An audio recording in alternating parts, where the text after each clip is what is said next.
Ever clock out after a long shift and you're like, wait, I'm still not off the clock mentally? Yeah. That's kind of what we're talking about today, right? We're diving into mandatory overtime. Employee rights, employer demands, all the legal stuff. It gets messy. It really does. People think it's just work more, get paid more, but so much more complicated than that. Totally. And we're basing this deep dive on the Guide to Mandatory Overtime from Time Trex. Came out September 20th, 2024.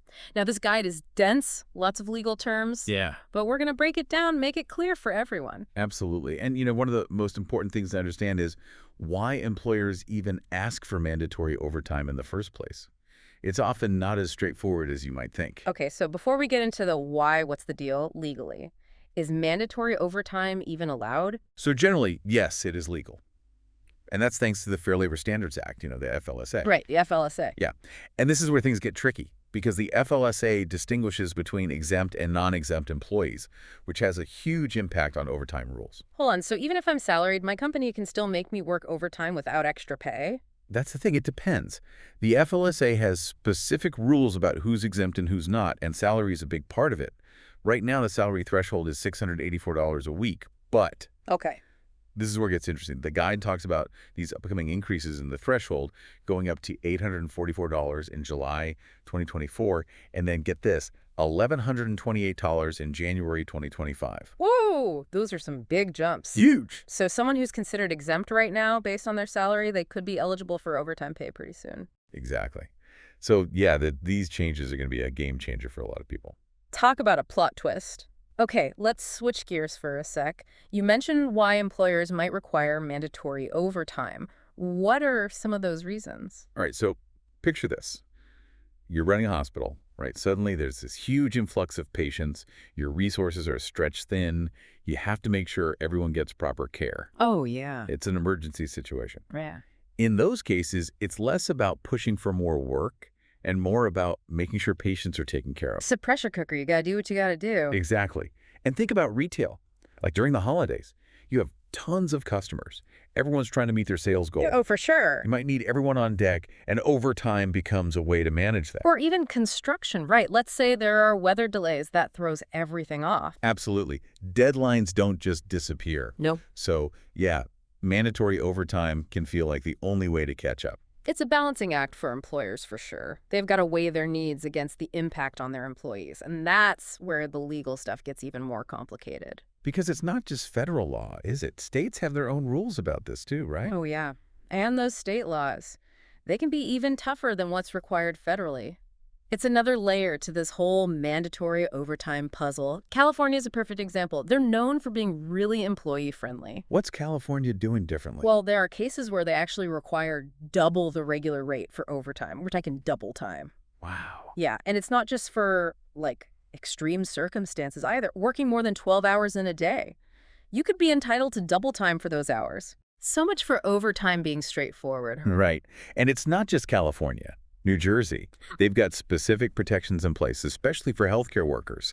They really try to limit how much mandatory overtime those folks can be asked to work. Then you've got places like Alaska, where small businesses actually get exemptions from some of these rules. So knowing the rules in your state is just as important as knowing the federal guidelines. 100%. This is why I love our deep dives. But hold on, because it gets even more interesting. Yeah, we're going to talk about situations where you can actually say no to mandatory overtime. Ooh. But we'll save those get out of overtime free cards for the next part of our deep dive.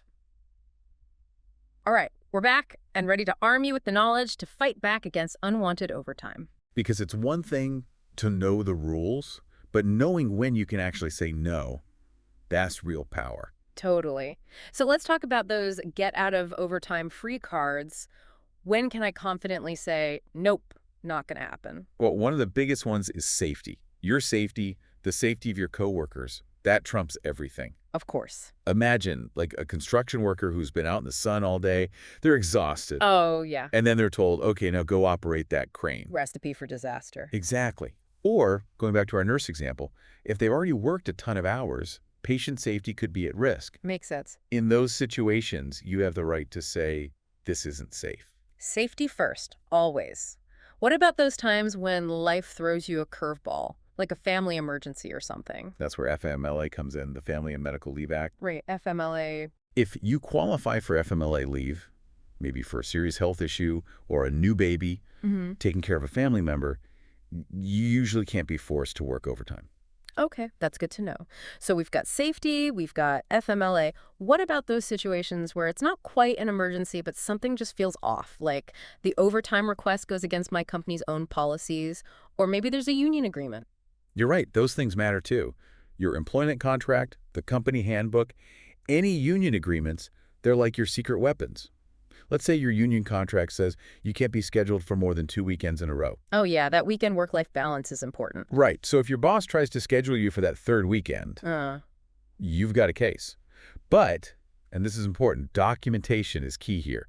Emails, notes, anything that can back up your claim. like we're building our case file.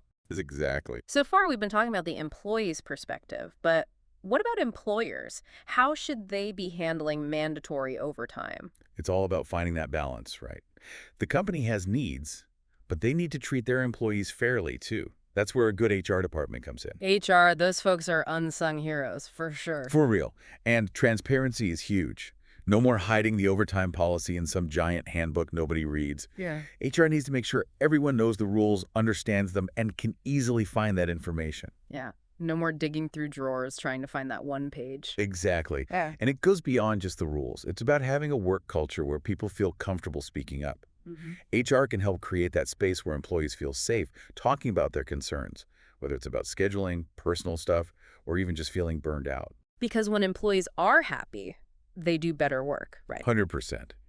And there are practical things HR can do too. Like they can use technology to figure out when the busy periods are going to be and adjust staffing ahead of time. So you're not scrambling last minute trying to find people to cover. Right. Or cross-training employees so people can cover for each other, which creates more flexibility. Remember we talked about those overtime pools earlier? Yeah. HR can help set those up so employees have more control. They can choose to work the extra hours instead of it being forced on them. That's a win-win right there. Everyone's happy. Right. But even with all the best policies in place, we can't ignore the toll that too much overtime takes on people. Totally.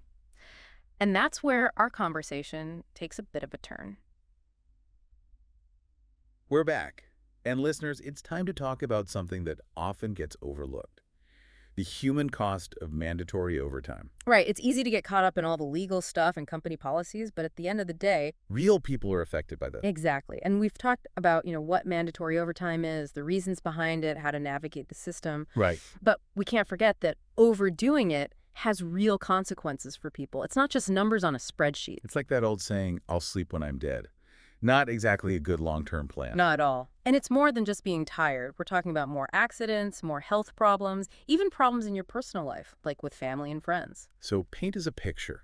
What are the real health risks when pulling all-nighters becomes the norm? Well, the most obvious one is fatigue. You don't sleep enough, your reaction time goes down, you can't think straight, you're just not as sharp. And this isn't just for physical jobs either. Think about someone in an office.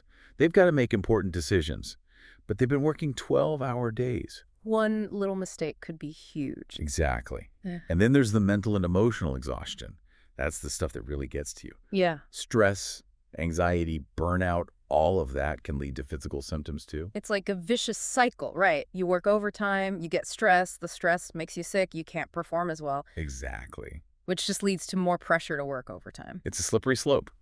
And in the long run, you increase your risk of serious stuff, heart problems, diabetes, even depression. It's scary how quickly just a few extra hours turns into putting your health at risk. And the ironic thing is, working all those extra hours, it might not even be making you more productive.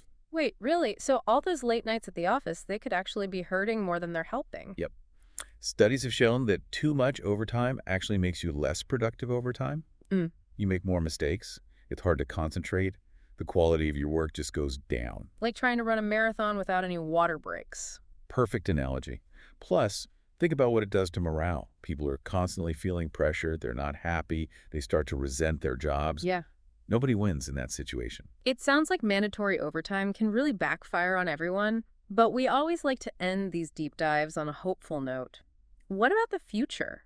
What's changing with remote work, the gig economy, all the technology that keeps us connected 24/7? You're hitting on some really key points. The way we think about work is changing, right? Absolutely. For years, it was all about the office, 9 to 5, that's it. Mm-hmm. But now, It's everywhere. exactly, people are answering emails at dinner, taking calls on vacation. It's hard to shut off, especially for remote workers, and all those extra hours can really add up. It's true. I've totally been guilty of answering work emails at like midnight. How do we even start to regulate that? Where's the line? That's the million-dollar question. Lawmakers are trying to figure that out right now because the old rules, they just don't fit anymore. So what needs to change? Do we need to like completely rewrite all the labor laws? It might not need a complete do-over, but a serious update is definitely in order. One of the biggest things is figuring out how to classify workers, especially in the gig economy. Like, are Uber drivers employees or independent contractors? Right. How do you even track overtime for someone who sets their own hours but is basically on call all the time? Yeah. There are a lot of gray areas. It's like we're writing the next chapter in employment law, but we're still figuring out the plot. And it's not just gigs. Remote work has thrown another wrench into things. If someone's working from their kitchen table, how do you keep track of their hours? How do you make sure they're not feeling pressured to work all the time just because their laptop is right there? Yeah, it's like all the old boundaries are gone. Exactly. And this is where communication is more important than ever. Employers and employees have to be on the same page about expectations, Yeah. workloads, Yeah. and creating a culture that values work-life balance. That's how you prevent overtime abuse and burnout. So it's less about punching the clock and more about having those boundaries, respecting people's time. Exactly. Well, listeners, we've covered a lot of ground today. We talked about the ins and outs of mandatory overtime, Yeah, the legal side, the human side, and what the future might hold. absolutely. And as we wrap up, just remember, knowledge is power. The more you know about your rights as an employee or an employer, the better you can advocate for yourself and create a work environment that's fair, healthy, and productive for everyone. So well said. Until next time, stay informed, stay engaged, and remember, your time is valuable.